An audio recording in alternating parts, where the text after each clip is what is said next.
हा गळवा आहे सर्व, म्हणजे मुंबईला राजगृहामध्ये सर्व वस्तू पाहायला मिळतात. लंडन मध्ये, दिल्लीमध्ये, पुण्यामध्ये ज्या ज्या ठिकाणी बाबासाहेबांचा बंगला आहे त्या ठिकाणी बाबासाहेबांच्या आवश्यक वस्तू अशा आहेत ठेवलेल्या. बाबासाहेबांचा डायनिंग टेबल, अभ्यासकऱ्यांची रूम, बाबासाहेबांची सर्व गोष्टी वेगळ्या ठेवलेल्या आहेत बाबासाहेबांच्या.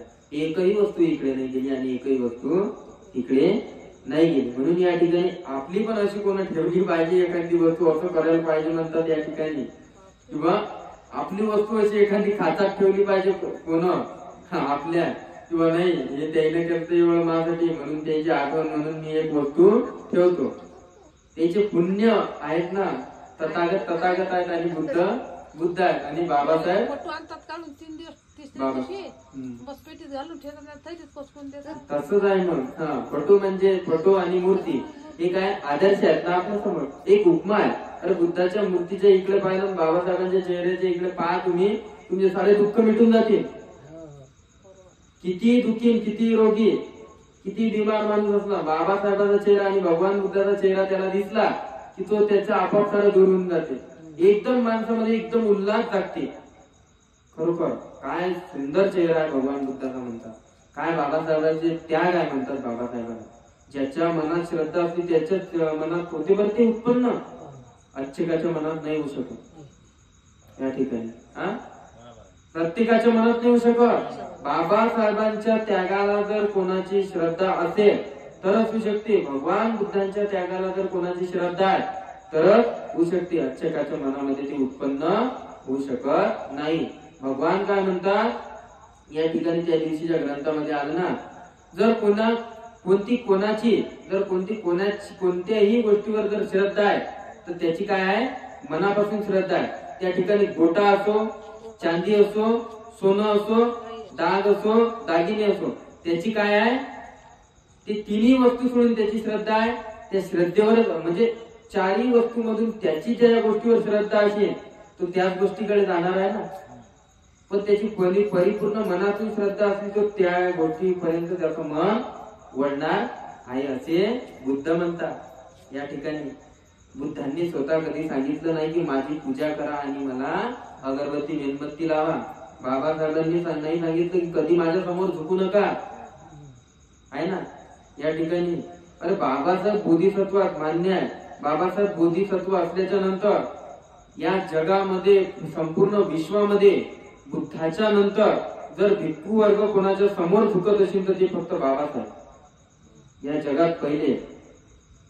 एवढे मोठे चिवरधारी जर बाबासाहेबांच्या समोर झुकतात, नतमस्तक होतात, ते किती महामानव, ते किती मोठी हस्ती आहे बाबासाहेबांची. किती मोठं आहे बाबासाहेबांचं. बोधिसत्व व्यक्ती म्हणजे लय मोठी असते. बोधिचित्त ज्याचं असतं त्याला समजते का बोधिसत्व व्यक्ती म्हणजे काय. या ठिकाणी म्हणून या ठिकाणी असं सांगितले जाते की त्या ठिकाणी आपण जे काही आपल्याला पुढच्या पिढीसाठी करावं लागते, कृपया करून भूक लागल्याच्या नंतर आपण शेतीत म्हणजे भूक लागल्यानंतर आपण शेतीची मशागत, धारानी, पेरणी, कापणी करायला सुरुवात करता की जेणेकरून आता भात खाण्याकरिता मिळावा.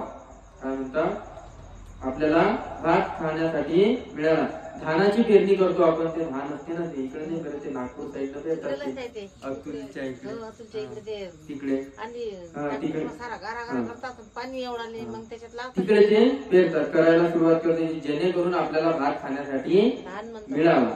या ठिकाणी महाराज याप्रमाणे पूर्वजन्माची फळे जर आपोआप मिळतात, परंतु दुःख निवारण्याच्या दृष्टीने शिल्लक करणे आहे त्यासाठी या जन्मात प्रयत्न करावे लागतात. बरोबर आहे. तुम्हाला जेवणाला कोणी काही जेवणासाठी असं नाही आहे की बा मिळत नाही.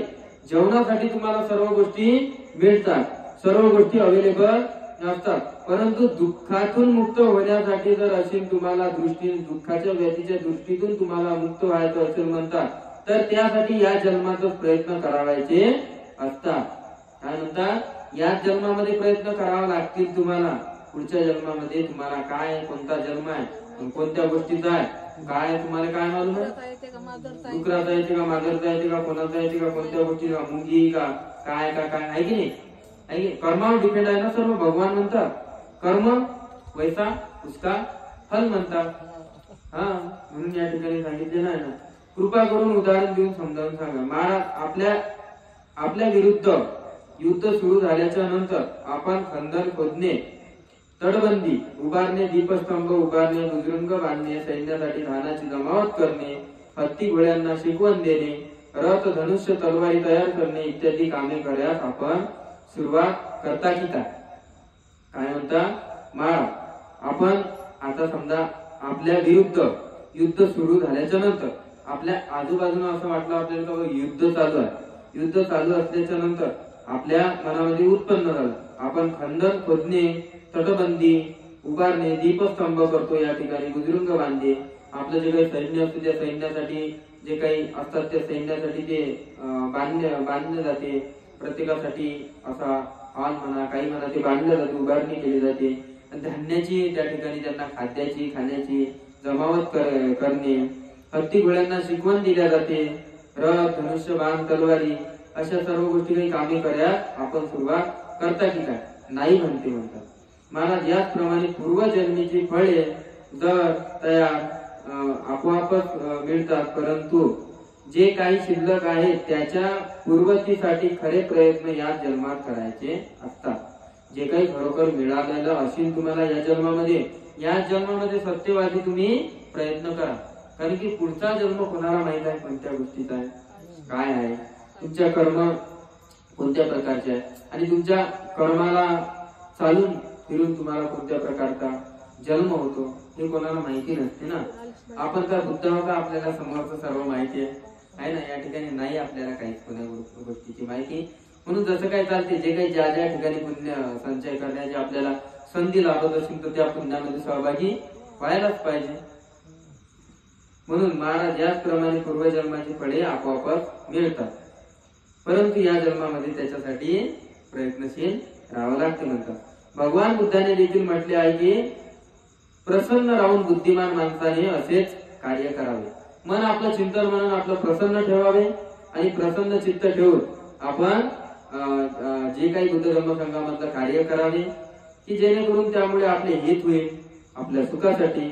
आपला जो काही मूर्ख गाडीपणा आहे, जो काही आपल्यामध्ये मूर्खपणा आहे म्हणतात, जो काही गाढवपणा आपल्यामध्ये आहे, जो काही विद्रस्त आहे म्हणतात, जो काही अहंकार आपल्यामध्ये भरलेला आहे म्हणतात, जो काही काम क्रोध मोह माया तृष्णा वासना हे जे काही आपल्यामध्ये हे जे काही गुण भरलेले आहेत म्हणतात, तो मूर्खपणा तो जाण्यासाठी सरळ मार्ग किंवा काही आपल्यामध्ये आळ मार्ग लागलेला आहे म्हणतात, तो खासच मार्गाने म्हणजे तो चांगल्या सत्य मार्गाने लागण्याकरिता आणि गाडी हाकून त्या मांडून कणाकणामधून आपल्या मोठ्या संकटामधून सापडतो. तत्व हेच दुबळ्या मनाचे लोक किंवा सद्धर्माकडे दुर्लक्ष करणारे लोक किंवा त्यांना धम्म असल्याच्या नंतरही काही घेणं देणं नाही असे करणारे आणि धर्माच्या नादी लागून मृत्यूच्या जबड्यात जाऊन पडल्याच्या नंतर आपला नाश पाहून पराभव प्रवृत्त अंतःकरण म्हणजे त्यांचं अंतःकरणात दुःखी होतात याची जाणीव ठेवून शहाण्याच्या मागे वृद्धापूर्वक कार्यसिद्धी करता सतत प्रयत्नशील राहावे.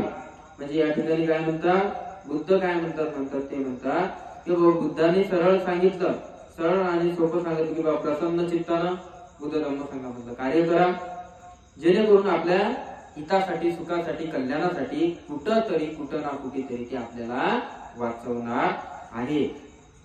आपण जे काही कोणत्याही दुःखाच्या मोठ्या व्याधीतून वाचतो तर ते आपलं काहीतरी पुण्य फळत असते. नाही तर माणूस ठोकर लागली तर माणसाचा जीव जाऊ शकते आणि माणूस पर्वतावरून जरी पडला तरी जीव जाऊ शकत नाही. याच्यामध्ये ताकद कोणा गोष्टीची आहे, याच्यामध्ये बल कोणा गोष्टीचं आहे, फक्त आणि फक्त कर्मावर डिपेंड आहे सर्व गोष्टी जेणेकरून. म्हणून या ठिकाणी ते काय म्हणतात किंवा जो ज्या